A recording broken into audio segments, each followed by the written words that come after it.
असफलता एक चुनौती है, इसे स्वीकार करो। क्या कमी रह गई है देखो और सुधार करो। जब तक न सफल हो नींद चैन को त्यागो तुम। संघर्ष का मैदान छोड़कर न भागो तुम। कुछ किए बिना ही जय जयकार नहीं होती। कोशिश करने वालों की कभी हार नहीं होती। हरिवंश राय बच्चन साहब की खूबसूरत पंक्तियों के साथ आज अपन शुभारंभ करने जा रहे हैं नॉरसेट वाईफाई की एक नई सीरीज का, जिसका नाम अपन ने रखा है 24 कैरेट एग्जाम गोल्ड। तो इस गोल्ड सीरीज में अपन जो पहला वीडियो डिस्कस करेंगे वो भी होगा गोल्ड क्लिनिकल टेस्ट के बारे में, यानी कंफर्मेटिव क्लिनिकल डायग्नोसिस के बारे में। अगर आपने अभी तक इस गोल्ड सीरीज का इंट्रोडक्टरी वीडियो नहीं समझा है, यानी आपने इन वीडियोस में होने वाली थ्योरी के मर्म को नहीं जाना है, तो सबसे पहले राइट साइड में इसका सजेशन पॉपअप आ रहा होगा, उस पर क्लिक करें और इस वीडियो सीरीज के इंट्रोडक्टरी वीडियो को जाकर देखें और फिर लौटें आज की इस वीडियो पे, जहां अपन शुरू करेंगे क्लिनिकल डायग्नोसिस जो कि है कंफर्मेटिव या गोल्ड स्टैंडर्ड। तो बहुत सारे सब्जेक्ट हैं नर्सिंग में और उन्हीं सारे सब्जेक्ट के जो जो भी इम्पोर्टेंट क्लिनिकल टेस्ट होते हैं उनको यहाँ अपन उतना ही पढ़ेंगे जितना कि एग्जाम के लिए फायदेमंद है। अब क्या होता है क्लिनिकल डायग्नोसिस? क्लिनिकल डायग्नोसिस या टेस्ट वो टेस्ट होते हैं जिसके बेस पे अपन किसी भी पेशेंट में डिजीज की प्रेजेंस को रूल आउट करते हैं या डायग्नोस करते हैं। और अगर उस नाम के आगे एक कंफर्मेटिव शब्द या गोल्ड स्टैंडर्ड शब्द जुड़ जाता है तो इसका मतलब है 100% पक्का पक्का वाला डायग्नोसिस। तो इस कंफर्मेटिव डायग्नोसिस को एक और नाम से भी जानते हैं जिसका नाम है गोल्ड स्टैंडर्ड टेस्ट। क्या कहते हैं? Gold standard test. कौन कौन से हैं ये टेस्ट अपन 1 to 1 डिस्कस करेंगे। 2-3 वीडियो लग सकते हैं इस टेस्ट सीरीज में। तो पहले वीडियो में अपन डिस्कस करेंगे सीएसएफ के डिटेक्शन का या सीएसएफ के लीकेज को चेक करने का कंफर्मेटिव डायग्नोसिस टेस्ट।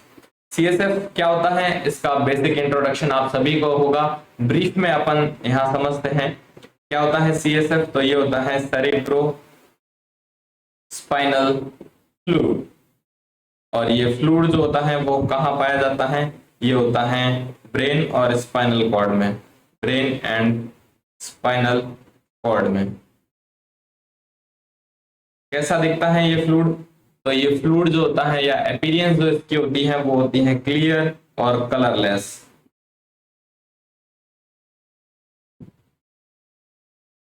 बात करें इसके प्रोडक्शन की कि इसका प्रोडक्शन कहाँ होता है, तो ब्रेन के वेंट्रिकल्स में इसका प्रोडक्शन होता है।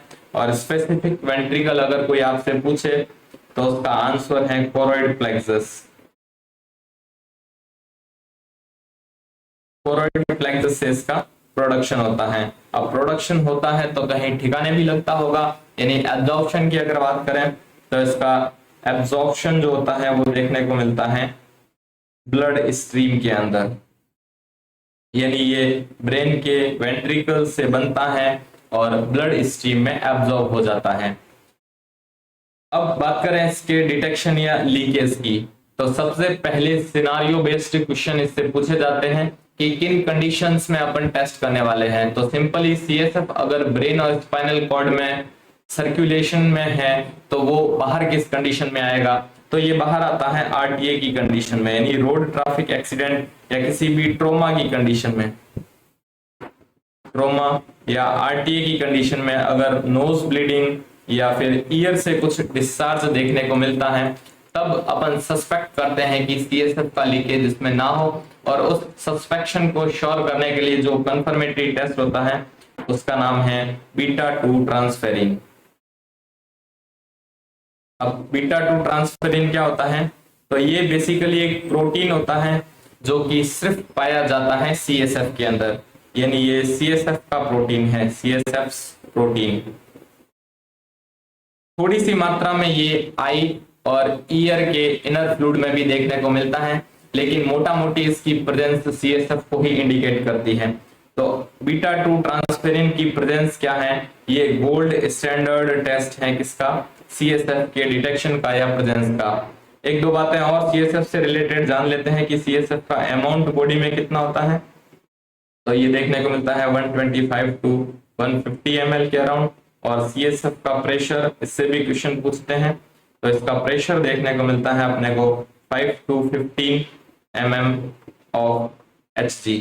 अगर एग्जाम में थोड़ा सा घुमा के पूछ ले तो इसका pressure 5 to 10 cm of H2O भी देखने को मिल सकता है। या थोड़ा सा और एडवांस में बात करें तो 50 से लेके 175 H2O में भी इसका प्रेशर देखने को मिल सकता है। तो ये है CSF डिटेक्शन और उसके डिटेक्शन का गोल्ड स्टैंडर्ड टेस्ट यानी बीटा 2 ट्रांसपेरेंट टेस्ट। आगे जिस टेस्ट की अपन बात करते हैं वो है मेनिंजाइटिस का कंफर्मेटिव डायग्नोसिस। तो मेनिंजेस क्या होते हैं? मेनिंजेस जो होती हैं वो होती हैं ब्रेन की लेयर्स। क्या होती हैं? Layers of central nervous system यानी स्पाइनल कॉर्ड और ब्रेन की। कौन कौन सी ये लेयर होती हैं? ये लेयर होती है पाया मैटर, ये लेयर होती है एरेकिनॉइड, और थर्ड वन होती है ये ड्यूरा मैटर। तो इन तीनों ही लेयर्स में क्या हो जाना? इन्फ्लामेशन हो जाना। उस इन्फ्लामेशन की कंडीशन को अपन कहते हैं मेनिंजाइटिस। ये इन्फ्लामेशन के बहुत सारे कॉजेज हो सकते हैं, जैसे कि bacterial causes, fungi causes, parasite और वायरस कॉजेज, बहुत सारे हो सकते हैं। लेकिन इनका क्लिनिकल डायग्नोसिस सबका एक है, गोल्ड स्टैंडर्ड है, उसका नाम है लंबर पंक्चर CSF एनालिसिस। तो इसका क्लिनिकल जो कंफर्मेटिव टेस्ट है, क्या नाम बताया मैंने? Lumbar puncture, lumbar puncture CSF analysis.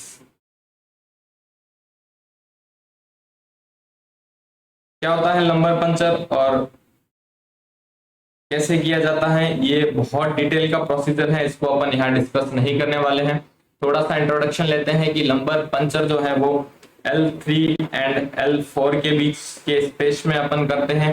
Patient को सी शेप या सिटिंग पोजीशन फॉरवर्ड बेंडिंग के साथ देते हैं, लोकल एनेस्थीसिया के साथ। एक स्पेशल निडल के थ्रू अपन यहाँ से CSF को निकालते हैं, जिसका अमाउंट होता है 3 to 5 ml।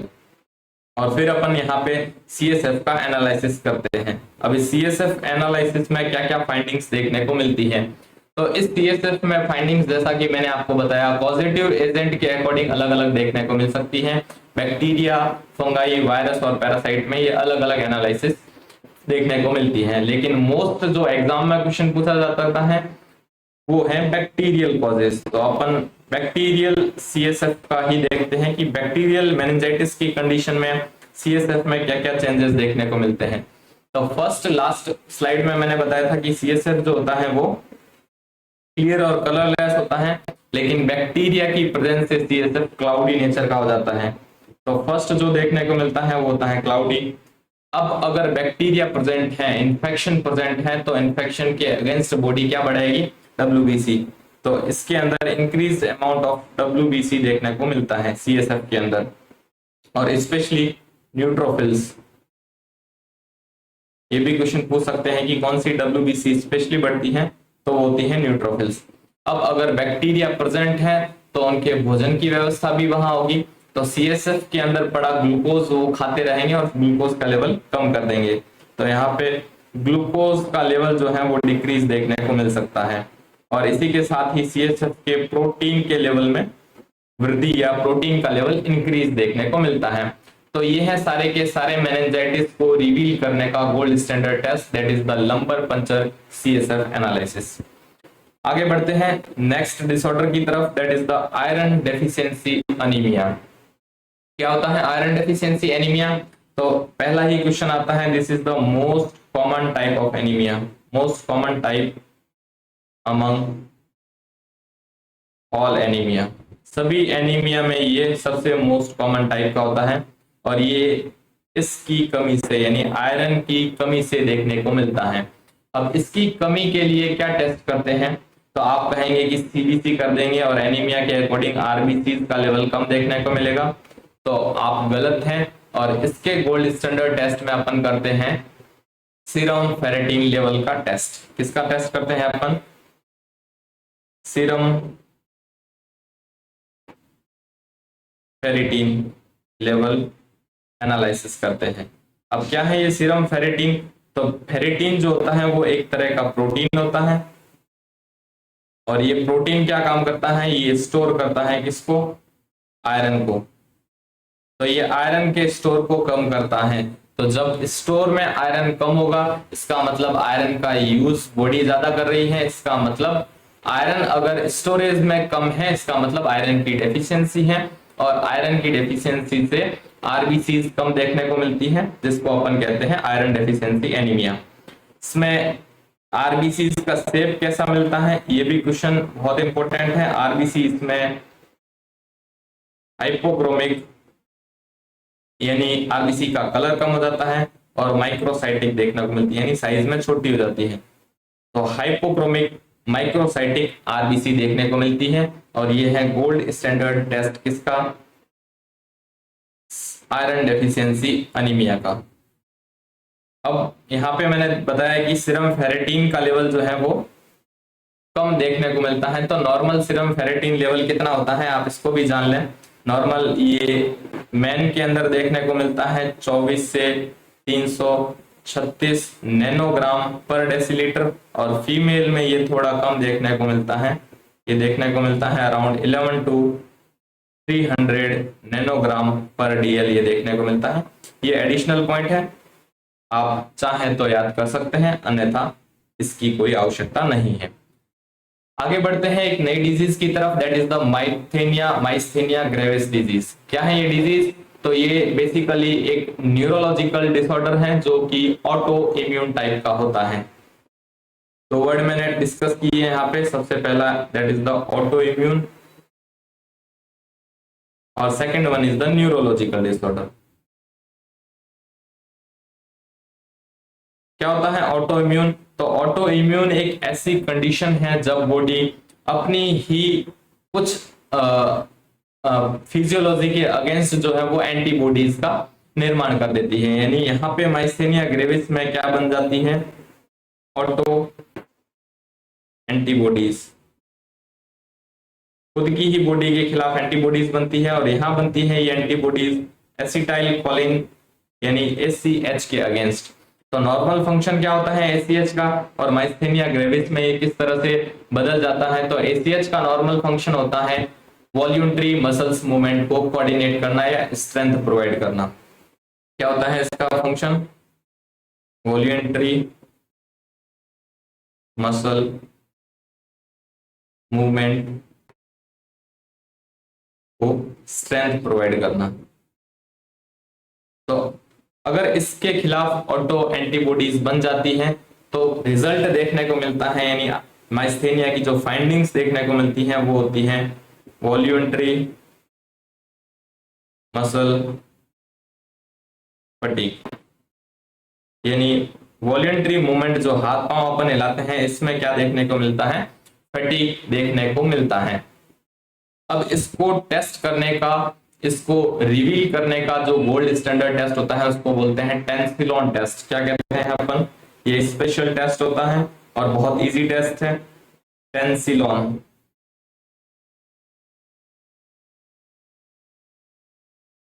टेंसिलॉन टेस्ट बोलते हैं इसको। क्या होता है इस टेस्ट में? इस टेस्ट में अपन एड्रेनर्जिक जो एसिटाइल कोलिनेस्टेरेज हैं उनको ब्लॉक करते हैं और उसका एक सप्लीमेंट देते हैं। यानी बेसिकली अपन एंटीबॉडीज के अगेंस्ट जो चीज खत्म हो रही है उसका सप्लीमेंटेशन करते हैं। तो अपन यहाँ पे जो ड्रग देने वाले हैं एक विशेष ड्रग देते हैं और जिस ड्रग का नाम है एड्रोफोनियम, एड्रोफोनियम क्लोराइड। इस ड्रग को अपन क्या करते हैं, एडमिनिस्टर करते हैं पेशेंट में, और रिजल्ट क्या देखने को मिलता है इस ड्रग से? तो इस ड्रग के एडमिनिस्ट्रेशन से टेम्परेरी इंप्रूवमेंट आता है सिर्फ स्ट्रेंथ में, टेम्परेरी इंप्रूव मसल स्ट्रेंथ। तो अगर इसको देने के बाद वॉल्यूंटरी मसल्स में टेम्परेरी स्ट्रेंथिंग देखने को मिलती है, इसका मतलब है कि एसीएच के अगेंस्ट ऑटो इम्यूनिटी बनी है, और जिसको अपन माइस्थेनिया ग्रेविस कहते हैं। तो इसको अपन टेस्ट करते हैं टेंसिलॉन टेस्ट, और इसको एड्रोफोनियम टेस्ट भी कहते हैं, एड्रोफोनियम टेस्ट भी इसका दूसरा नाम है। तो सिंपली अपन ये टेस्ट करते हैं माइस्थेनिया ग्रेविस को आगे बढ़ते हैं और समझते हैं एक और नई डिजीज के कंफर्मेटिव डायग्नोसिस के बारे में। यानी अपन समझेंगे ए प्लास्टिक एनीमिया के गोल्ड स्टैंडर्ड डायग्नोस्टिक टेस्ट क्या होते हैं। तो सबसे पहले अपन ब्रीफ इंट्रोडक्शन लेंगे ए प्लास्टिक एनीमिया के बारे में। APL इसके फर्स्ट वर्ड है और इसी से इसको याद रखने की एक ट्रिक बनती है, that is the all particle low. All particle low, ये इसको एक याद रखने की ट्रिक है। सारे के सारे पार्टिकल या कंपोनेंट जो है वो लो अमाउंट में या डिक्रीज अमाउंट में मिलते हैं। और यहाँ पे ईमिया लगा है यानी ब्लड की बात हो रही है। तो ब्लड में कौन कौन से पार्टिकल प्रेजेंट होंगे? ब्लड में RBC, WBC और प्लेटलेट प्रेजेंट होगी। तो इन तीनों के ही अमाउंट में डिक्रीज या इन तीनों का काउंट जो होता है वो लो हो जाता है, कम हो जाता है। इस कंडीशन को अपन बोलते हैं ए प्लास्टिक एनीमिया। और इन तीनों के काउंट को कम होना यानी डिक्रीज काउंट, इसकी एक स्पेशल टर्म है जिसको अपन बोलते हैं पैनसाइटोपेनिया। पैनसाइटोपेनिया, किसी भी वर्ड के आगे पैन वर्ड लगता है इसका मतलब है होल थिंग या पूरी की पूरी बात जो उसमें प्रेजेंट है, जैसे पैन इंडिया, पैन वर्ल्ड आदि आपने सुना होगा। अब अपन बात करते हैं कि इन तीनों का फॉर्मेशन यानी ब्लड सेल्स का फॉर्मेशन कहाँ होता है। तो ब्लड सेल का फॉर्मेशन देखने को मिलता है बोन मेरो के अंदर। तो इसका जो कॉज है वो भी क्या रहने वाला है? ए प्लास्टिक एनीमिया के कॉज की अगर बात करें तो वो होता है बोन मेरो का डैमेज हो जाना। बोन मेरो का डैमेज हो जाना, उस कंडीशन में तीनों सेल्स का काउंट क्या हो जाता है? कम हो जाता है। तो अगर बोन मेरो जो इसका फॉर्मेशन करता है उसी में अगर कोई दिक्कत प्रेजेंट है तो ये बात श्योर होगी कि उसी को रूल आउट करने के लिए उसी का सैंपल लिया जाएगा या उसी पे अपन टेस्ट करेंगे। तो इसका जो कंफर्मेटरी टेस्ट रहने वाला है वो रहने वाला है bone marrow biopsy. Bone marrow biopsy. तो बोन मेरो बायोप्सी करके अपन कंफर्मेटिव डायग्नोसिस करते हैं ए प्लास्टिक एनीमिया का। थोड़ा सा ब्रीफ इंट्रोडक्शन अपन बोन मेरो बायोप्सी के बारे में लेते हैं। दो तीन इंपॉर्टेंट बातें। सबसे पहले बोन मेरो बायोप्सी का सैंपल कहां से लिया जाता है? तो सैंपल साइट की अगर बात करें तो ये लिया जाता है पोस्टीरियर इलियक क्रेस्ट से या पोस्टीरियर हिप बोन से, जो हिप बोन का एक पार्ट है। तो पोस्टीरियर इलियक क्रेस्ट से नीडल के थ्रू इसका सैंपल लिया जाता है और उसकी फाइंडिंग्स या उसकी लैब टेस्टिंग की जाती है। तो उसमें क्या फाइंडिंग्स देखने को मिलती है? बायोप्सी करेंगे तो बोन मेरो में क्या चेंजेस देखने को अपने को मिलेंगे? तो सिंपली जहां बोन मेरो तीनों सेल्स बना रहा था, पूरा ब्लड सेल्स बना रहा था, वहां अब कुछ भी नहीं बन रहा। तो वहां एक एम्प्टी स्पेस या खाली स्पेस देखने को मिलता है। तो इसकी फाइंडिंग्स अगर कभी पूछ ले तो फाइंडिंग्स देखने को मिलती है एम्प्टी स्पेस। अब इस एम्प्टी स्पेस का क्लिनिकल टर्म में क्या लिखा जाता है? तो इसको लिखा जाता है हाइपोसेल्युलर स्पेस। वहां पर सेल काउंट कम है, हाइपो का मतलब कम होता है, तो सेल काउंट को अपन कम देखने को मिलने को क्या लिखेंगे? हाइपोसेल्युलर स्पेस। अब एक इंटरेस्टिंग थिंग ये होती है कि जब भी किसी बोन के पास या जब भी बोन मेरो के पास ऐसा हाइपर सेल्युलर स्पेस फॉर्म होता है तो उस स्पेस के अंदर फैट का डिपोजिशन देखने को मिलता है। तो फैट मॉलिक्यूल यहाँ पे डिपॉजिट हो जाते हैं। तो ये कंडीशंस बायोप्सी में ऑब्जर्व देखने को मिलती है। किस कंडीशन में? जब बॉडी में एप्लास्टिक एनीमिया की सिचुएशन होती है। एक और टर्म है जिसके साथ आपको कंफ्यूज नहीं होना है, that is the bone marrow aspiration. ये थोड़ा फर्क है इन दोनों प्रोसीजर्स में। एस्पिरेशन में निडल की हेल्प से जो बोन मेरो लेते हैं वो लेते हैं लिक्विड बोन मेरो। बस आपको इतना सिंपली याद रखना है। तो ए प्लास्टिक एनीमिया के लिए जो कंफर्मेटिव डायग्नोसिस होता है वो होता है बोन मेरो बायोप्सी। आगे बढ़ते हैं, सिकल सेल एनीमिया एक और टाइप का एनीमिया है और इसका डायग्नोसिस कैसे होता है? तो सिकल सेल एनीमिया बेसिकली एक ऑटोसोमल रिसेसिव डिसऑर्डर होता है।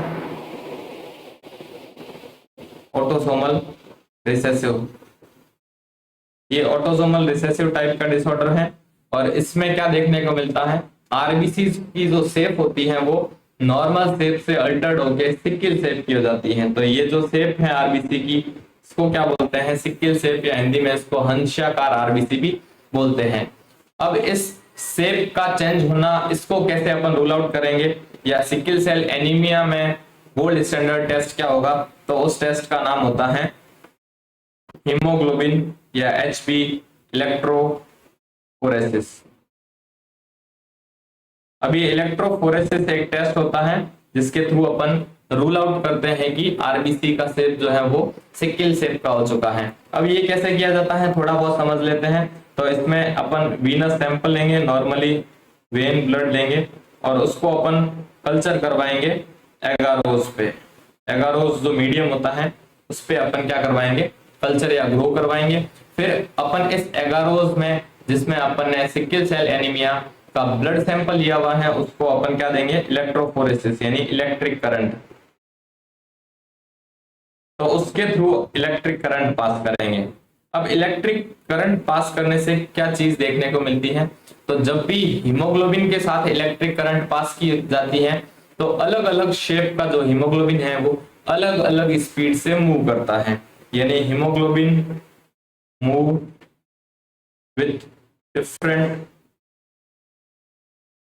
Speed according to shape. तो इस शेप के अकॉर्डिंग ये अलग अलग, या इस टाइप के अकॉर्डिंग अलग अलग हीमोग्लोबिन जो है वो इस इलेक्ट्रोफोरेसिस में अलग अलग स्पीड पे मूव करता है। अब आप बात कर रहे होंगे कि हीमोग्लोबिन अलग क्या होता है, तो नॉर्मल अडल्ट के हीमोग्लोबिन को अपन क्या कहेंगे, हीमोग्लोबिन ए। ये किसका होता है, नॉर्मल अडल्ट का। लेकिन जो सिक्किल सेल एनीमिया का पेशेंट है उसके हीमोग्लोबिन को अपन हीमोग्लोबिन एस, नॉर्मली सिक्किल सेल यानी HbS। तो ये हीमोग्लोबिन प्रेजेंट होता है सिक्किल सेल एनीमिया के पेशेंट में, और इलेक्ट्रोफोरेसिस में इसी HbS के कारण, उसकी स्पीड में अल्टरेशन के कारण इलेक्ट्रोफोरेसिस से इसे रूल आउट किया जाता है, जो कि है इसका गोल्ड स्टैंडर्ड टेस्ट। इसी के साथ ही इलेक्ट्रोफोरेसिस एक और एनीमिया का गोल्ड स्टैंडर्ड टेस्ट होता है, वो होता है थैलेसीमिया का। थैलेसीमिया क्या है, तो थैलेसीमिया भी एक ऑटोसोमल रिसेसिव डिसऑर्डर है। ये भी ऑटोसोमल रिसेसिव डिसऑर्डर है, और इसमें भी हीमोग्लोबिन जो है वो देखने को मिलती है, वो होता है HbF या HbA2। ये दो टाइप की हीमोग्लोबिन इसमें देखने को मिलती है थैलेसीमिया के पेशेंट्स में। थैलेसीमिया में आरबीसी भी माइक्रोसाइटिक हाइपोक्रोमिक हो जाती है, तो इसका गोल्ड स्टैंडर्ड टेस्ट भी क्या रहने वाला है, हीमोग्लोबिन इलेक्ट्रोफोरेसिस टेस्ट रहने वाला है। तो ये कुछ गोल्ड स्टैंडर्ड टेस्ट हैं जो जिनका आज अपन वीडियो में डिस्कस किया है। नेक्स्ट वीडियो में अपन और बात करेंगे कि और भी डिजीजेस के गोल्ड स्टैंडर्ड टेस्ट क्या होते हैं। तो यहाँ तक वीडियो में अंत तक बने रहने के लिए आप सभी का बहुत बहुत शुक्रिया। अगर आपने अभी तक नॉर्सेट वाईफाई को सब्सक्राइब नहीं किया है तो चैनल को सब्सक्राइब करें, और अगर आपको वीडियो और कंटेंट अच्छा लगा है तो फ्रेंड्स के साथ शेयर करें, कमेंट करें और लाइक करें। Thank you so much.